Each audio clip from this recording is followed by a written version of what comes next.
et une petite shadow of Baphomet. Levia made top 8 at Battle Hardened Geneva this past weekend, piloted by one of the league's staunchest and most stubborn supporters. Leaving Hexagore aside, Tomas updated the Mutated mass list to squeak out one of the last top 8s of the year. Let's listen and learn to the man himself, Toomagic. Bonsoir, my blasphemous, because we are joined by the one and only Tomas from the League of Levia. He has been a stalwart figure in the League of Levia community. How are you doing, my friend? I'm doing fine, thank you. And you? Yeah, this is an exciting day. You guys get to play more than I do at this point. So looking at your results and learning from how you all play is really, really exciting for me as to where she stands in this point in time, because we're looking at this post-ban list state of Levia, where the most recent version that I was playing had a sideboard completely dedicated to -IO. And you have now pioneered what she looks like after that fact. So there's a lot to look at with the deck list here. But before we do that, I want to learn about your history a little bit with Levia for those who don't know so much about how chatty you are in the League of Levia Discord. Well, I started playing by Levia because the gameplay compelled the most to me, because of the recursion package, all of the shadow, playing with your banish and stuff. What I like is controlled variance. The game was brought to me by my friend Romain Nicolas, that you know course, because you've cast with him, and he offered me my Carrion Husk. That's really cool, and now I'm playing a bit more seriously because I can dedicate some time and money for it. But before we jump into the deck, I want to make sure that everyone who's not so entrenched with the League of Levia truly understands how significant you have been in growing and keeping the League of Levia so active, and is always there to push maybe a little bit of a contrarian, some ideas towards Levia, but always generate a really in-depth discussion. And so to have someone like this who's keeping the community alive is just really, really special. So thank you personally for me, and I'm sure the whole league loves you as well.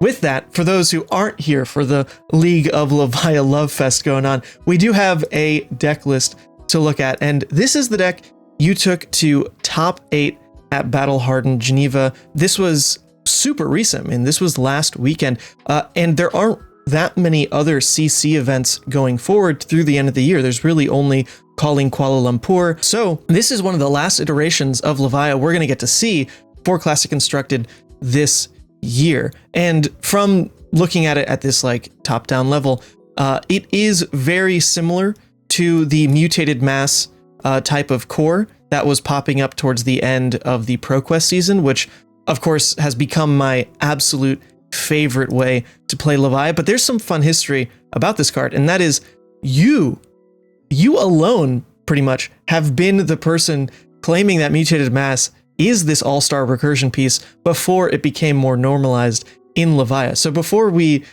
dive in too far, what has been your fascination with this card? This card is really good because it's a recursive card. It's a chain ender, which is under great one, because nowadays aggro decks have setups.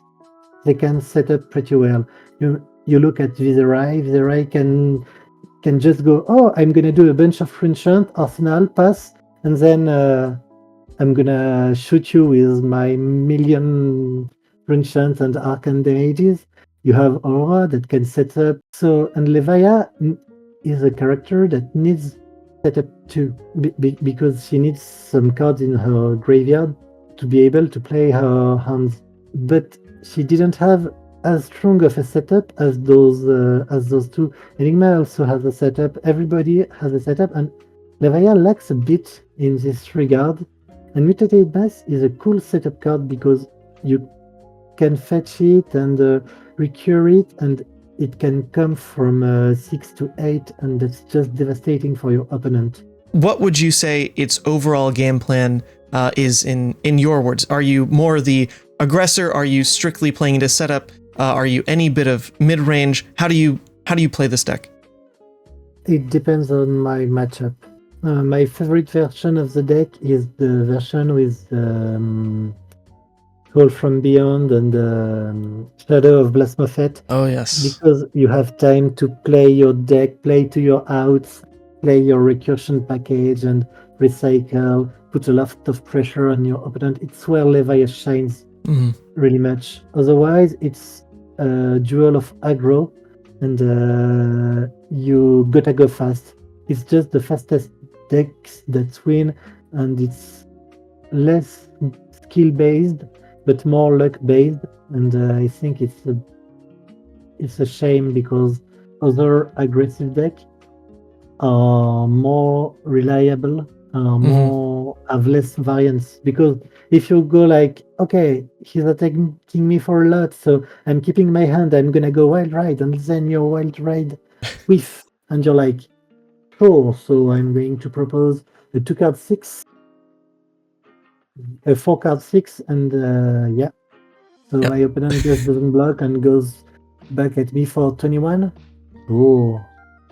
And yeah, and it's not even the main problem, because most of the aggressive deck has a lot of zero cost or a lot of resource cheating mechanics, and we don't.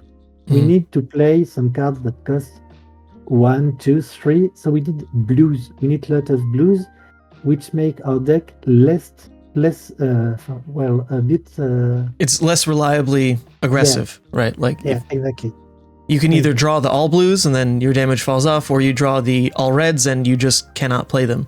So then the deck you've presented here has more of this like switchboard package, I'm noticing, rather than leaning all the way into aggression because of its inconsistencies, like you're saying. So you have a 52 card core, and then a sideboard that is still bringing in some of what you mentioned with Shadow of Blasphemous and Howl from Beyond, more exciting cards like Erase Face as well. So with the 52 card core, I think we're going to skip over a lot of this because I think this is pretty standard as what we've seen, but your unique take on how this list is going to play comes from the sideboard itself. So can you walk us a little bit through how you're choosing to run either the more aggressive package, which I would imagine is like the Send Packings, Pulpings, Erase Face, versus the slower matchups, Howl, Shadow, Agile, Deep Rooted? Yeah, exactly. You've got it figured out. It's the aggressive package against aggressive matchup, because Levia can't play a defensive standpoint, so you have to agree to be more of an aggro deck. And but what I regret is if I put Erase Face, I don't have enough yellow. I have too many reds. So I think I should swap 2 Erase Face and 3 Send Packing to still have disruption, but not as many reds, because on the aggressive package, when you draw all red, you're like, I missed my turn and it's over. Yeah, you are just like objectively not an aggro deck anymore, even though that's like how you are supposed to play the game. Okay, interesting. So would you say that that's literally the 2 splits? You're not mixing it in any other way. It's these 8 cards and then like these 8 cards, and that is the divide. No, it depends. If Erase Face is relevant, I play the Erase Face. If it's irrelevant, I'd rather play Agile Windup, because it's yellow, allows from some setup turns if I'm first player or things like this. So it depends on the matchup. Against an Azalea, I'm not gonna play Erase Face because it's irrelevant.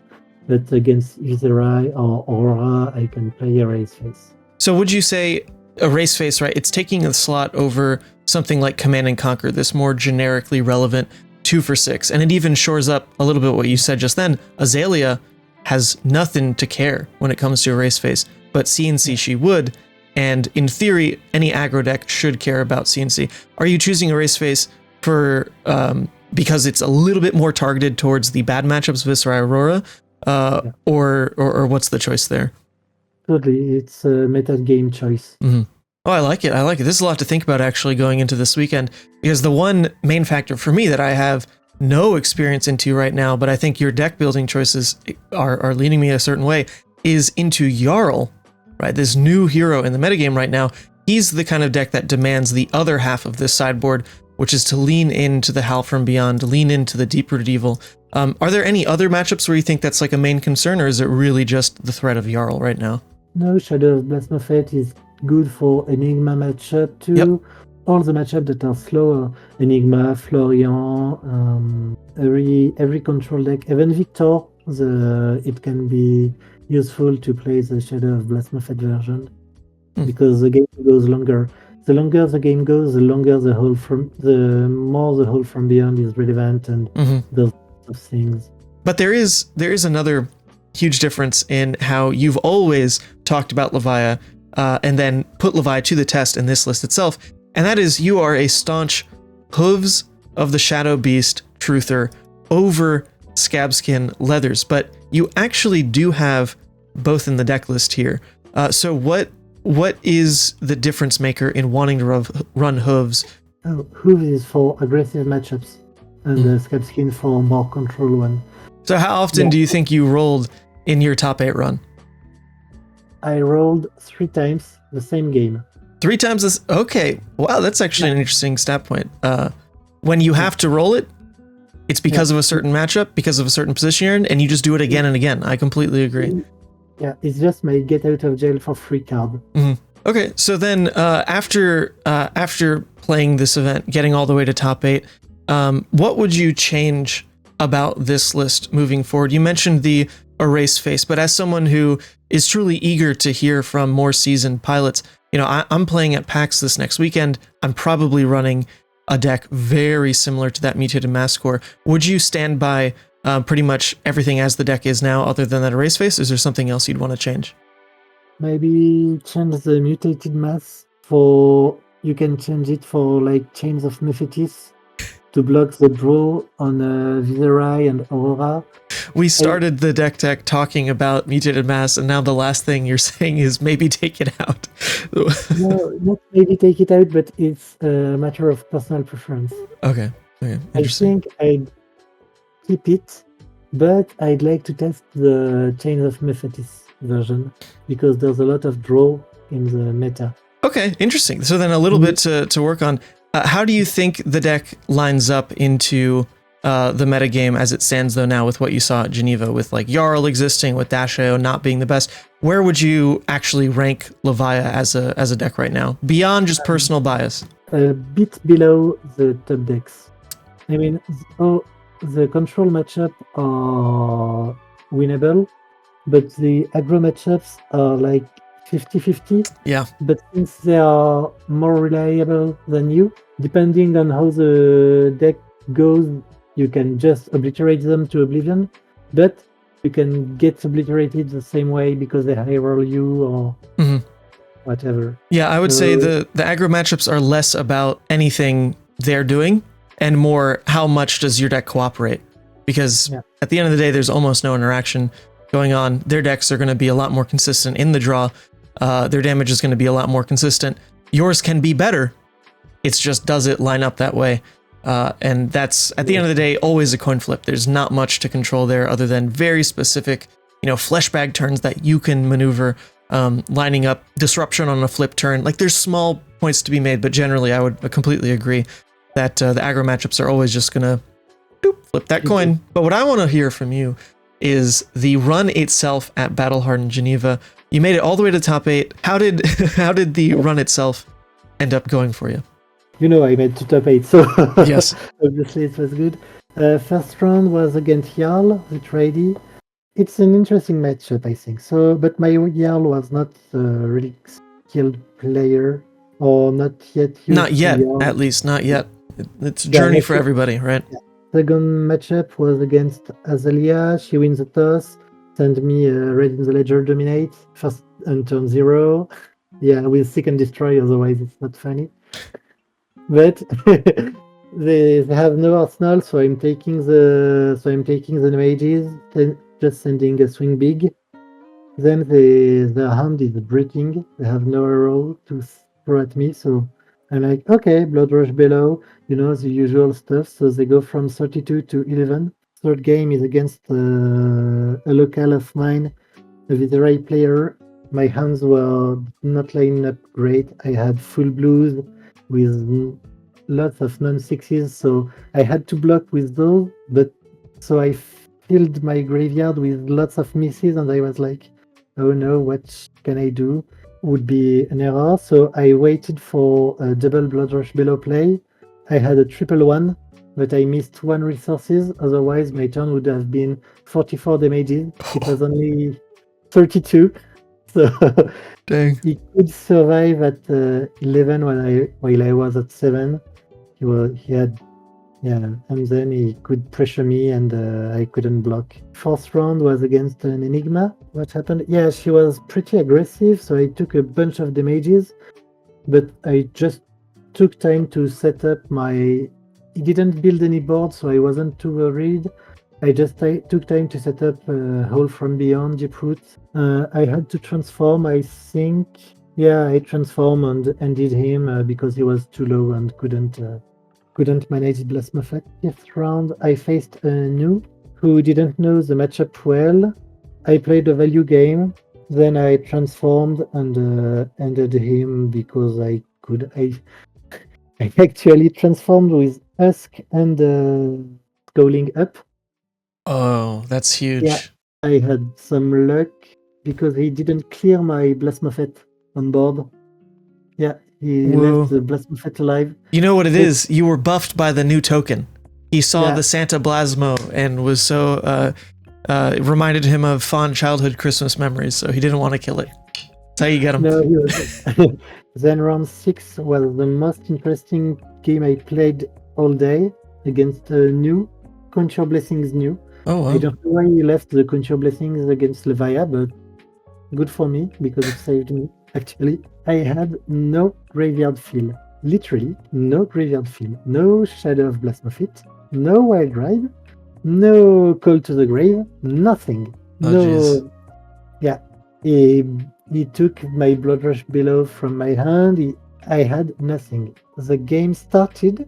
I was at 18. He was at 35. I had finally 3 cards in my graveyard.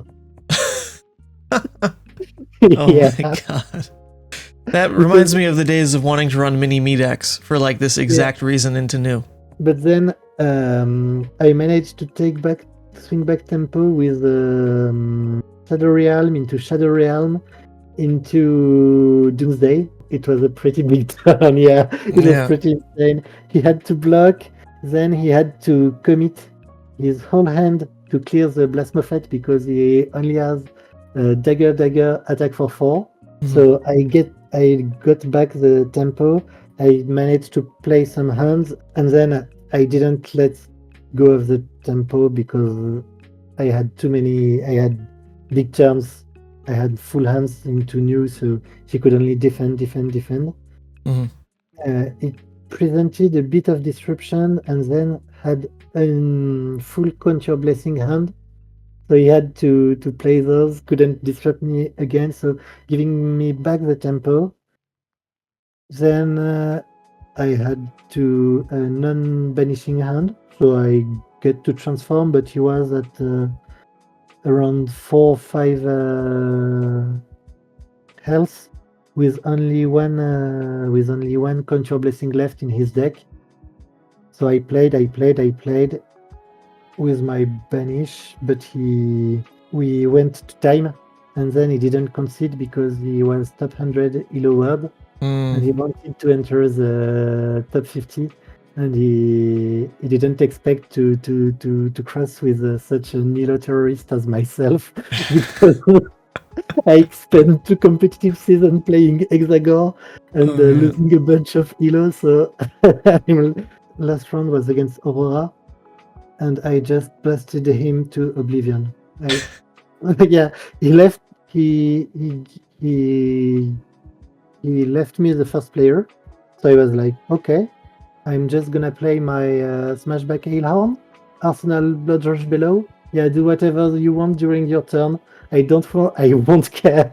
And I go Blood Rush, Endless Mo, 12 go again.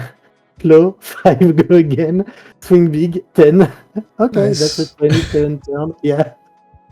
I didn't think I'd make it to top 8 because of the draw. I think it was I had no chance to fit in, but I was the ace player, and I faced one of the best French player there is on Viserai, and then he played Malefic Incantation, Personal Pass. Yeah. Oh boy. Oh boy. I feel like LSS gave me that spoiler card just to taunt me, as every Viserai who plays it against Levia now gets to laugh a little bit, mock their poor Levia players for not having setup cards that good. The game was actually interesting because I just lacked a bit of resources. If I had just one more resource on my Blood Rush turn, I could have presented 8 more damages, then kept my sash, and by keeping my sash, I could have made some pretty huge turn afterwards. So in the end, it all goes to I drew my 3 erase face, and they were all red instead of Oh man. an erase face and sandpacking. I see. So that has fueled the decision to swap a red for a yellow. Those specific moments, they live with you. I think he would have won anyway, because that day he was unstoppable. He ended up winning the event. You know, Battle Hardened wise, I think you're maybe only the second or third. Like, truly, this doesn't happen often. So I wanted to make sure that we got you on to share your story and share your deck. So before we wrap it up, then, any last shout outs, any special thank yous to the YouTube community out there as a whole?